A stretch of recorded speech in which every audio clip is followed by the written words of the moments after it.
याच्यासमोर खुर्चीवर बसले ती आहे ना, ती लाल खुर्ची ती पुढे घ्या ना, ती लाल खुर्ची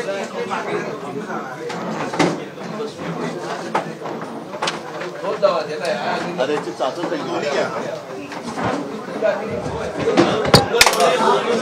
सॉरी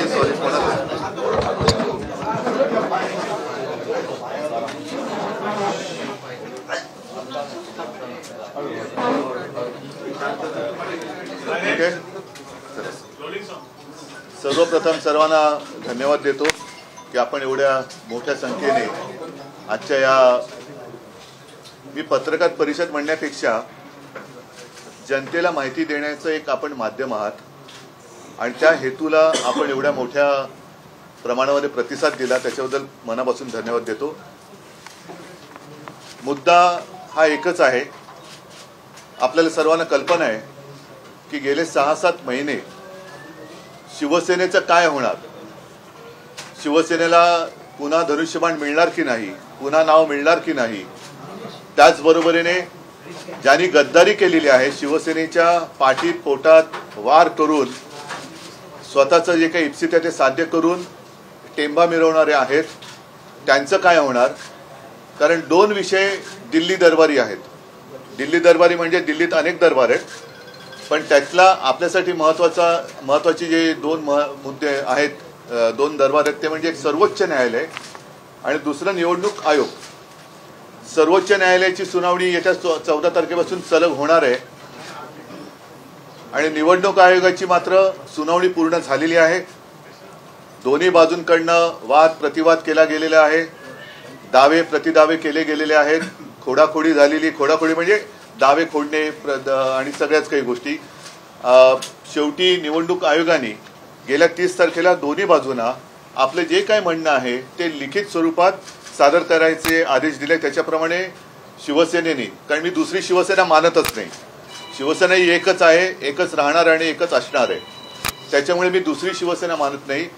शिवसेनेने आमच्याकडनं आम्ही आमचे जे काय मुद्दे होते ते तिथे निवडणूक आयुक्तांच्या समोर सुद्धा मांडलेले आहेत आणि लेखी स्वरूपात सुद्धा दिलेले आहेत. मी आज आपल्याला एवढ्यासाठी बोलवलंय की साहजिकच आहे की नेमकं काय होणार हा प्रश्न जे आमच्या सोबत हजारो लाखो करोडोंच्या संख्येने शिवसैनिक आहेत, शिवसेनाप्रेमी जनता आहे, माता भगिनी आहेत, बांधव आहेत, त्यांच्या मनामध्ये हा संभ्रम आहे. मुद्दा म्हटला तर स्पष्ट आहे, कारण कोणताही पक्ष स्थापन होतो तो जनतेच्या आधारावरती स्थापन होत असतो. त्याचप्रमाणे शिवसेना एका हेतूने शिवसेना प्रमुखांनी 1966 साली तिची स्थापना केली. जर का पक्ष केवळ निवडून आलेले लोकप्रतिनिधींवरती अवलंबून राहणार असेल तर मला असं वाटतं उद्या कोणीही, म्हणजे जगातले 2 नंबर 3 नंबरचे उद्योगपती आमदार खासदार फोडून देशाचे पंतप्रधान किंवा मुख्यमंत्री होऊ शकतात. त्या पक्षाला काय अर्थ नाही, त्याला गद्दारी म्हणतात. पक्ष हा 2 पातळीवरती असतो, एक वैधानिक, आपल्या इकडे महाराष्ट्रात म्हटलं तर विधिमंडळ, आणि तिकडे संसदीय, आणि त्याच्या पलीकडचा मोठा पक्ष असतो तो रस्त्यावरचा पक्ष. जो पक्ष आपला नेता, आपली घटना जी शिवसेनेला आहे, शिवसेनेने निवडणूक आयोगाच्या नियमाप्रमाणे स्वतःची घटना बनवलेली आहे, त्या घटनेनुसार निवडणुका होतात. आता यावेळीची निवडणूक मध्ये आपण सर्वांनी बातमी दिली की जी गेल्या 23 जानेवारीला होणं आवश्यक होतं किंवा अपेक्षित होतं, ती निवडणूक आयोगाकडे आम्ही मागणी केलेली आहे. एक तर ही निवडणूक आम्हाला घेण्याची परवानगी द्या, आणि नाही तर जे आहे ते तसं चालू ठेवा. निवडणूक आयोगाकडनं अजून काही उत्तर आलेलं नाही, त्यामुळे ही निवडणूक जेव्हा आयोग आम्हाला परवानगी देईल तेव्हा ती रितसर निवडणूक होईल. परंतु ही घटना आणि त्या घटनेनुसार शिवसेनेचे पदाधिकारी आणि पदं ही निर्माण केली गेलेली आहेत, ज्याचा उल्लेख घटनेत नमूद आहे. शिवसेनेमध्ये सुरुवातीला आपल्याला कल्पना आहे शिवसेना प्रमुख हे एक पद होतं, जे प्रमुख पद, शिवसेना प्रमुख ही एक बिरुदावली किंवा जे पद आहे, तो शब्द आहे तो माननीय हिंदू हृदय सम्राट शिवसेना प्रमुख बाळासाहेब ठाकरे यांना शोभून दिसतो. म्हणून त्यांच्यानंतर शिवसेना प्रमुख हा शब्द आम्ही गोठवला किंवा तो तसाच ठेवला आणि मी शिवसेना पक्षप्रमुख हे पद निर्माण केले आणि तो पक्षप्रमुख म्हणून मी कारभार गेले काही वर्ष बघतोय. शिवसेनेमध्ये मुख्य नेता हे पद घटनाबाह्य आहे. ज्या गद्दारांनी शिवसेनेवरती दावा सांगितलेला आहे त्या गद्दारांनी एकदा शिवसेनेची घटनाच आम्हाला मान्य नाही असं सांगितलेलं आहे। त्याच्यानंतर शिवसेनेच्या घटनेनुसार काही पदांची निर्मिती केली, ज्याच्यामध्ये एक साधी गोष्ट आहे, विभाग प्रमुख एक पद आहे। विभाग प्रमुख हे शिवसेनेमध्ये केवळ आणि केवळ मुंबईमध्ये किंवा मोठ्या शहरांमध्येच अवलंबून आहे, बाकी इतरत्र तसं विभाग प्रमुख हे पद नाही। त्यांनी विभाग प्रमुख हे पद निर्माण केलेलं आहे। आम्ही निवडणूक आयोगाने ज्या ज्या काही गोष्टी सांगितल्या त्या पूर्ण केलेल्या आहेत। मग त्याच्यामध्ये निवडणूक आयोगाने आम्हाला आमच्या पदाधिकाऱ्यांची शपथपत्र सादर करायला सांगितली, ती शपथपत्र आम्ही सादर केलेली आहेत। निवडणूक आयोगाने आम्हाला आमच्या सदस्यांची सदस्य संख्या ही दाखवायला सांगितले, त्याच्याप्रमाणे त्यांची सदस्यांची सुद्धा आम्ही अर्ज भरून घेतलेले आहेत आणि ते काही लाखांच्या घरामध्ये आहेत, ते सुद्धा आम्ही केलेले आहे। आता जर का गद्दार गटाचा दावा जर असा असेल की निवडून आलेले सदस्य, निवडून आलेले आमदार, निवडून आलेले खासदार म्हणजेच पक्ष आहे आणि त्या आधारावरतीच तुम्ही निर्णय द्या, तर ते हास्यास्पद किंवा अत्यंत काय त्याला विचित्रपणा म्हणेन। कारण मग एवढे दिवस निवडणूक आयोगाने थांबण्याची गरजच नव्हती, निवडणूक आयोगाने थांबण्याची गरज नव्हती। आता गावोगावी खेडोपाडी जाऊन सदस्य संख्या आम्ही सदस्य अर्ज भरून घेतलेले आहेत, आमच्या प्रमुख पदाधिकाऱ्यांचे प्रतिज्ञा शपथपत्र सादर केलेले आहेत। हे सगळे गठ्ठे बघितल्यानंतर त्यांचं तोंडचं पाणी पडायला असेल तर मला काही त्याच्यात आश्चर्य वाटण्याचं कारण नाहीये। परंतु जर का आपण देशात लोकशाही आहे असं मानतो आणि देशात लोकशाही आहे, पक्षांतर्गत लोकशाही सुद्धा जी निवडणूक आयोगाने आम्हाला सांगितली त्या पक्षांतर्गत लोकशाहीमध्ये आम्ही निवडणुका घेतो आणि त्याप्रमाणेच जी जी पदं आम्ही त्याच्यात नमूद केलेली आहे त्या सर्व पदाधिकाऱ्यांची शपथपत्र आणि सदस्यांची एक अर्ज हे आम्ही निवडणूक आयोगाकडे दाखल केलेले आहेत। पण क्रमवारी जर का बघितली तर कोंबडा आधी का अंड आधी हा प्रश्न राहतोच। तो एवढ्यासाठी की हा दावा कोणी केलाय, जे 20 जूनला पक्षादेश मोडून विधान परिषदेच्या निवडणुकीत गद्दारी केली आणि 20 तारखेलाच पळून गेले, त्यातले दोघं तिघं म्हणजे नितीन देशमुख आणि कैलास पाटील परत आले। आता त्याच्यात एक आणखीन एक मुद्दा आहे, तो नंतर सांगेन सुचला तर। पण त्या गद्दारांनी शिवसेनेवरती दावा करावा हे अत्यंत नीचपणाचं आणि विकृत असं एक कृत्य आहे।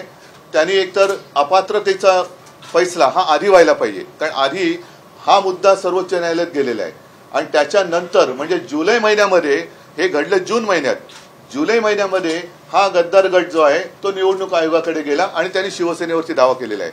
तत्पूर्वी जे काही घटनेमध्ये लिहिलेलं आहे, मग आर्टिकल 10 असेल आणखीन काय असेल, मी काही घटनेचा अभ्यासच नाहीये, पण काही घटना तज्ज्ञांशी जे काही बोललो आणि काही घटना तज्ज्ञांनी उघड मत व्यक्त केलेलं आहे त्या मताप्रमाणे अपात्रतेचा निर्णय हा लवकर व्हायला पाहिजे आणि तो निर्णय काय असेल हे त्या घटना तज्ज्ञांनी साधारणतः मत व्यक्त केलं, त्याच्यात सांगितलेलं आहे। मग मुद्दा हाच आहे की ते जर का अपात्र होणार असतील आणि अपात्र होण्यास लायक असतील, पात्र असतील, तर मग हा दावा त्यांचा निवडणूक आयोग कसा काय गृहीत धरू शकते? मग जोपर्यंत सुप्रीम कोर्टाचा निकाल लागत नाही त्याच्या आधी हा निकाल लागू नये असं आमचं मत आहे, हे सगळ्या घटना तज्ज्ञांचं मत आहे। म्हणून परत सांगतो की कोंबडा आधी का अंड आधी त्याचा शोध लागले असं म्हणतात, मग पुन्हा कोंबडं कोणतं आणि अंड कोणतं हा सुद्धा शोध लावण्याचा विषय येऊ शकेल। आणि मला असं वाटतं की सध्या एकूण जे काही देशात वातावरण सुरू आहे, अगदी सर्वोच्च न्यायालयाला सुद्धा आपल्या एका अंगठ्याखाली किंवा अंकुश त्याच्यावरती ठेवण्याचा प्रयत्न केला जातो, हे एक आरोग्यदायी लोकशाहीचं लक्षण नाही। आमची अपेक्षा हीच आहे की सर्वोच्च न्यायालयाचा निकाल लवकर लागला पाहिजे आणि ज्याप्रमाणे निवडणूक आयोगाने आम्हाला जे जे काही सांगितलं ते आम्ही पूर्ण केल्यानंतर हे आता सगळं निवडणूक आयोगाच्या हाताशी आहे, ते कोणत्याही क्षणी निकाल जाहीर करू शकतात। पण तो निकाल जाहीर केला आमच्या बाजूने असेल त्यांच्या बाजूने असेल तो भाग वेगळा, पण उद्या कोर्टात हे अपात्र झाले तर ते काय होणार? आणि परत एकदा सांगतो की विधिमंडळ आणि संसदीय लोकप्रतिनिधींच्या आधारावरती जर का पक्षाचं भवितव्य ठरणार असेल तर उद्या कोणीही पैसेवाला पक्ष पैशाच्या आधारावरती असे विकत घेऊन पंतप्रधान किंवा मुख्यमंत्री होऊ शकेल आणि ही आपल्या देशामध्ये सगळ्यात घडलेली वाईट घटना असेल। आणि म्हणून मला असं वाटतं की ही क्रमवारी सगळी आम्ही दिलेली आहे। आणखीन काही मुद्दे असतील तर, कारण याच्यामध्ये सुभाष देसाई आहेत, अरविंद आहेत, अनिल देसाई, विनायक राऊत आहेत, अनिल परब आहेत, आमचे काही वकील आहेत, हे सगळेजण सर्वोच्च न्यायालय असेल किंवा निवडणूक आयोग असेल इकडे रोजच्या रोज संपर्क ठेवून आहेत। त्यांच्या सूचनेवर हुकूम आम्ही सगळं जे काही तिकडे सादरीकरण करायचं आहे, मग ते तोंडी असेल लेखी असेल, ते केलेलं आहे। आणखीन जर काय माहिती पाहिजे असेल तर ती सुद्धा आम्ही कधी करू शकतो। सर ये पूरा हिंदी में बता देंगे सर? अरे इतनी सारी बात हिंदी में बताने में मुश्किल होगी। आप सर जो मुख्य आपकी मांग है उस बारे में बताइए कि सुप्रीम कोर्ट के फैसले के पहले का चुनाव आयोग का फैसला आना चाहिए। मैंने जैसे अभी कहा, काफी बड़ी लंबी बात मैंने मराठी में कही, मैं आपको विनती करता हूँ वो हिंदी में कर बताइए, लेकिन तो भी कुछ बातें मैं हिंदी में जरूर बताऊंगा। जो मामला दिल्ली में अब तय होने जा रहा है वो एक सुप्रीम कोर्ट में है और दूसरा इलेक्शन कमीशन के पास है, इलेक्शन कमिश्नर के पास है।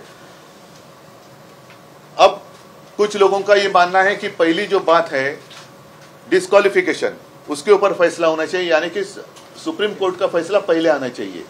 और वो इसलिए क्योंकि आप सबको पता है, सब जानते हैं, पिछले 20 जून को शुरुआत हो गई, जब यहाँ विधान परिषद की चुनाव होने जा रहे थे, हो गए। उसी वक्त कुछ लोगों ने जो पार्टी व्हिप होता है उसका उल्लंघन किया, वो तोड़ दिया और उसी दिन उसी शाम को भाग गए। भगोड़े को पार्टी के ऊपर अधिकार कहने का कोई अधिकार नहीं है, वो भगोड़ा है, भगोड़ा ही होता है, वो भगोड़े है। वो उन्होंने भाग जाने के बाद हमने तुरंत डिस्क्वालिफिकेशन का मुद्दा सुप्रीम कोर्ट में हम लेके गए। उसके ऊपर फैसला अभी उम्मीद है, अपेक्षा है कि इस महीने में हो जाएगा, क्योंकि पिछली बार जब ये मामला सुप्रीम कोर्ट में आया था तो सुप्रीम कोर्ट में ने कह दिया कि 14 फरवरी से लगातार उसके ऊपर सुनवाई होगी। तो अपेक्षा है कि इस महीने में उसका फैसला आएगा। और आप सभी लोग जानते हैं कि जो भी इस बारे में, यानी कि ज्याला आपण घटना तज्ञ म्हणतो, उन लोगों का जो कहना है, वो कहते हैं कि सीधा वो ये डिस्क्वालिफिकेशन का मामला है और जो कॉन्स्टिट्यूशन में सारी बातें लिखी है उसका अगर आप अभ्यास करें तो ये डिस्क्वालीफाई होने की संभावना अधिक है। तो क्या वो डिस्क्वालिफिकेशन का मामला पहले होना चाहिए? इसलिए मैं बात बता रहा हूं क्योंकि चुनाव आयोग ने बीच में जो बातें हमें कही थी, वो चाहे हमारे जितने पदाधिकारी हैं उनके एफिडेविट वो देने के लिए कहा था, वो भी हमने दे दिए। फिर हमारे जितने सारे पार्टी वर्कर्स है उनके अर्जच आता म्हणतात ना, हिंदीमध्ये अर्जाला काय म्हणतात, एप्लीकेशन तो इंग्लिश में हो गया जो भी है आप समझ गए, वो देने के लिए कहा था। तो वो तो हमने लाखों की संख्या में दे दिए। और जितने हमारे पार्टी के पदाधिकारी उन सारे पदाधिकारियों के शपथ पत्र हमने दिए हैं। पार्टी 2 स्तर पर होती है, एक संसद में होती है, विधिमंडल में होती है और दूसरे रास्ते पे होती है। अब इनका जो कहना है, जो भगोड़े हैं उनका जो कहना है कि हमारे पास ज्यादा विधायक है, हमारे पास ज्यादा सांसद है तो हम ही पार्टी है, ऐसे नहीं हो सकता। अगर ऐसी लोग प्रजातंत्र हमारे देश में चलेगा तो कोई भी दुनिया में, विश्व में नंबर 2 या 3 का जो उद्योगपति है वो सारे लोगों को खरीद कर प्रधानमंत्री बन सकता है, वो मुख्यमंत्री बन सकता है। तो ये कोई राजनीति या प्रजातंत्र की बात नहीं होती है। और अगर मगर की बात अगर कहे तो समझ लो पल भर के लिए, जिसकी संभावना कम है, कि चुनाव आयोग ने ये जो हमारा सिंबल है उसका फैसला पहले सुनाया। अगर सारी बातें देखें तो हमारी साइड जो है मजबूत है, तो हमारी ओर से होना चाहिए, हमारी अपेक्षा है। लेकिन अगर उनकी ओर से हुआ और कल जाकर ये डिस्क्वालीफाई हो गए तो क्या होगा? डिस्क्वालीफाई होने के बाद वो सिंबल और नाम का क्या करेंगे? और इतनी ही जल्दी उनको थी तो अंधेरे में जो उपचुनाव हो गया, उपचुनाव के बाद 2 महीने हो गए या 3 महीने हो गए, उसमें जल्दबाजी में उनको वो हमारा सिंबल वो फ्रीज कर दिया, नाम फ्रीज कर दिया और इन्होंने तो चुनाव ही नहीं लड़ा। अब भी आज भी जो उपचुनाव होने जा रहे हैं उसमें भी इनका नाम नहीं आ रहा है, तो हमारा नाम और सिंबल फ्रीज क्यों किया गया, ये भी तो सवाल है। और इसलिए मैं मानता हूं कि जितनी सारी बातें चुनाव आयोग, इलेक्शन कमीशन या इलेक्शन कमिश्नर ने हमको कही थी, उसको दोहराता हूं। वो हमारे जितने सारे पदाधिकारी हैं उनके शपथ पत्र, एफिडेविट, वो हमने वहां दे दिए हैं। फिर जितने हमारे पार्टी मेंबर्स हैं उनके सारे नामांकन या सब बातें जो है वो हमने दे दिए हैं। ये सब देने के बाद अगर जो भगोड़े हैं उनका कहना है कि नहीं, हमारे पास ज़्यादा विधायक और सांसद है इसलिए पार्टी हमारी, तो फिर ये सारा प्रयास हमें इलेक्शन कमीशन ने क्यों किया, करने का आदेश दिया। तो यही हमारी एक बात थी। मैं चाहता हूँ आपके माध्यम से, कुछ लोगों के मन में एक संभ्रम है, शिवसेना को चाहने वाले, मैं तो 2 शिवसेना बांधने के लिए तैयार ही नहीं हूँ। ऐसी शिवसेना या ऐसी पार्टी का भी निर्माण इसका हो नहीं सकता। अगर ऐसी पार्टी निर्माण होने लगी तो फिर कोई भी आकर पैसा फेंक कर या नहीं ज्यादा अपन दमदाटी म्हणतो, धमकी देकर पार्टी फॉर्म कर सकता है और प्रधानमंत्री और मुख्यमंत्री बन सकता है, तो फिर प्रजातंत्र रहा कहाँ हमारे देश में। 23 जनवरी को पार्टी प्रेसिडेंट पोस्ट के लिए भी इलेक्शन, उसके लिए भी चुनाव आयोग से कुछ संवाद किया आपने? हाँ,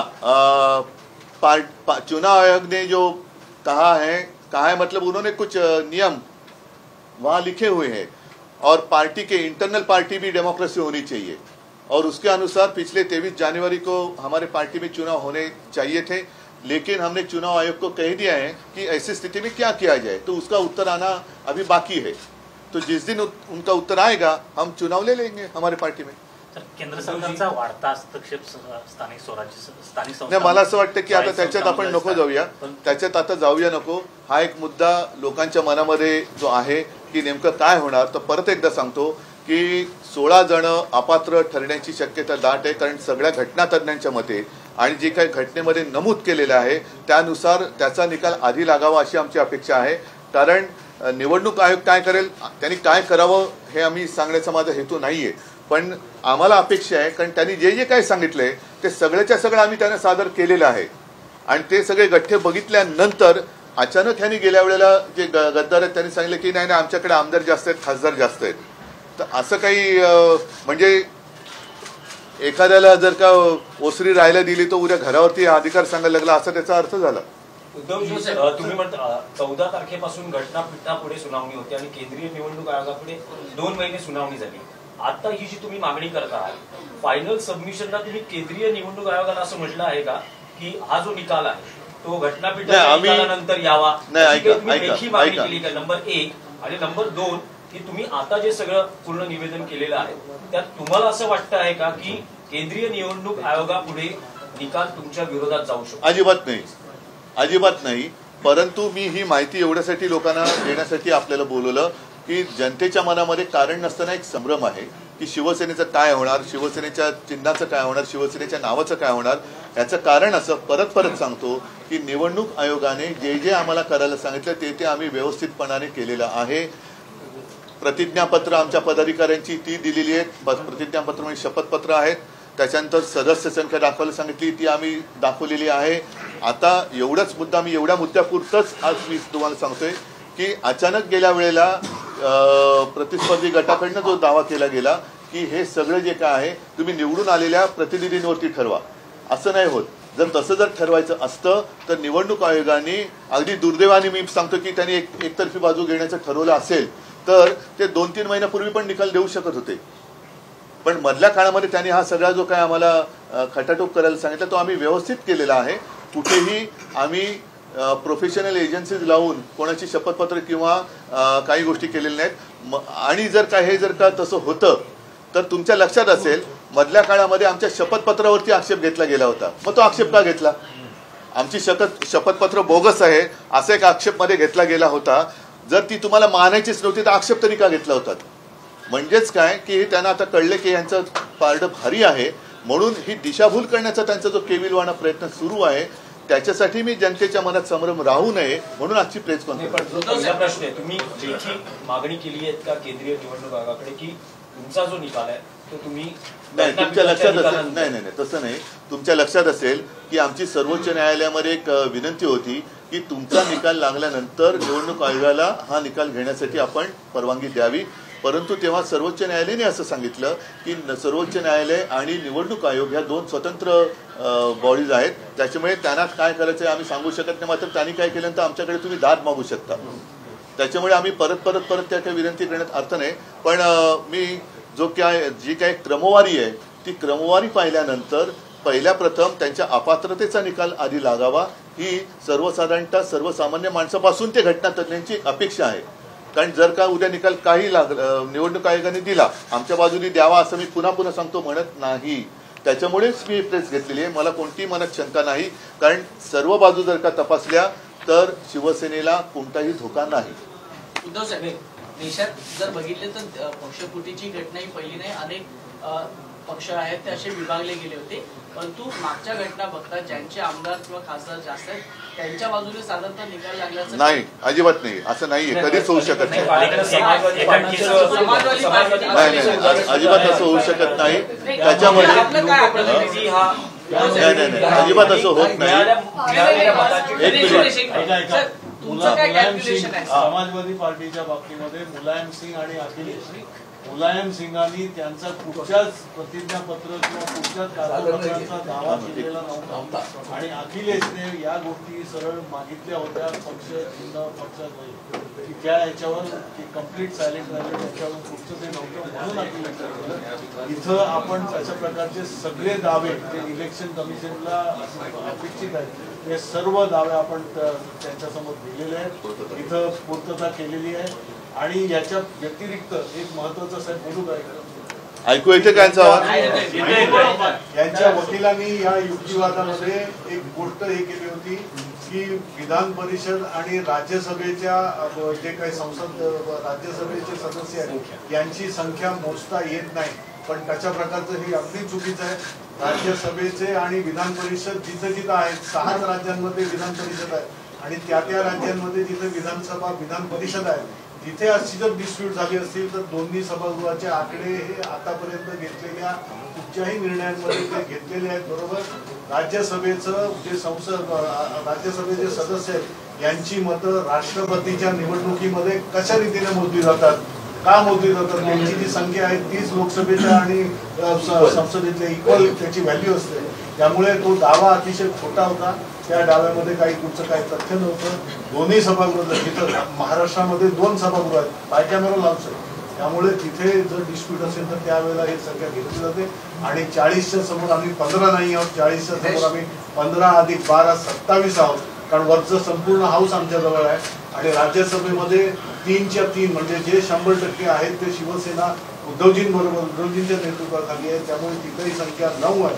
त्यामुळे अगदी नगण्य वगैरे अशी संख्या अजिबात नाही आहे. परंतु त्याच्या पलीकडे जाऊन पक्ष, जसं साहेबांनी सांगितलं, पक्ष हा सर्वसाधारण संपूर्ण पक्षाचा जो बेस आहे तो पक्षाचा बेस हा इतर शिवसेना उद्धवजींच्या नेतृत्वाखाली आहे.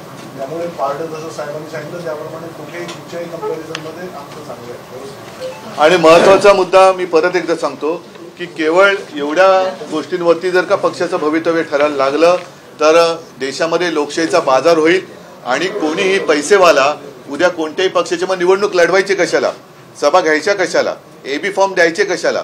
आता त्याच्यामध्ये आणि काही गेल्या वेळेला पक्षप्रमुख म्हणून माझं नाव मानलेलंच आहे ना, त्यावेळेला हे होतेच. आणि याचा बाजार होऊ नये म्हणून आमची निवडणूक आयोगाला सुद्धा एक विनंती, नम्र विनंती आहे की हा अधिकार आपला आहे, परंतु लोकशाहीचे आपण रक्षक आहात, त्याच्यामुळे लोकशाहीचं रक्षण करणं हे आपल्याशिवाय आणखीन कोण करणार. तर उघड उघड आपल्या डोळ्यात देखत लोकशाहीवरती अत्याचार होतो आहे, तर त्या अत्याचारापासून लोकशाहीला वाचवा, एवढीच आमची निवडणूक आयोगाला सुद्धा एक विनंती आहे. शरद यादव नाही, आता जास्त नाही, हे आता हे आपलं जेवढं आहे तेवढं पुढचं आपण त्यांच्यासमोर ठेवलंय. ठीक आहे, तर आमची निवडणूक आयोगाला विनंती आहे. तर आमची निवडणूक आयोगाला विनंती आहे कोर्टाचा निकाल येण्यापूर्वी निकाल देऊ नये असं या ठिकाणी उद्धव ठाकरे म्हणाले आहेत. पत्रकार परिषद नुकतीच संपन्न झाली आणि त्यामध्ये त्यांनी महत्त्वाचे मुद्दे मांडल्याचं पाहायला मिळालंय. पक्षप्रमुख पदासाठी निवडणूक होऊ द्या असंही त्यांनी या ठिकाणी विनंती केली आहे. दिशाभूल करण्याचा प्रयत्न सुरू आहे असंही ते म्हणाले. ही दृश्य आपण बघू शकतोय, ताजी दृश्य. मातोश्रीवर पत्रकार परिषदेचं आयोजन करण्यात आलं होतं आणि यामध्ये काही मुद्दे उद्धव ठाकरेंनी मांडले.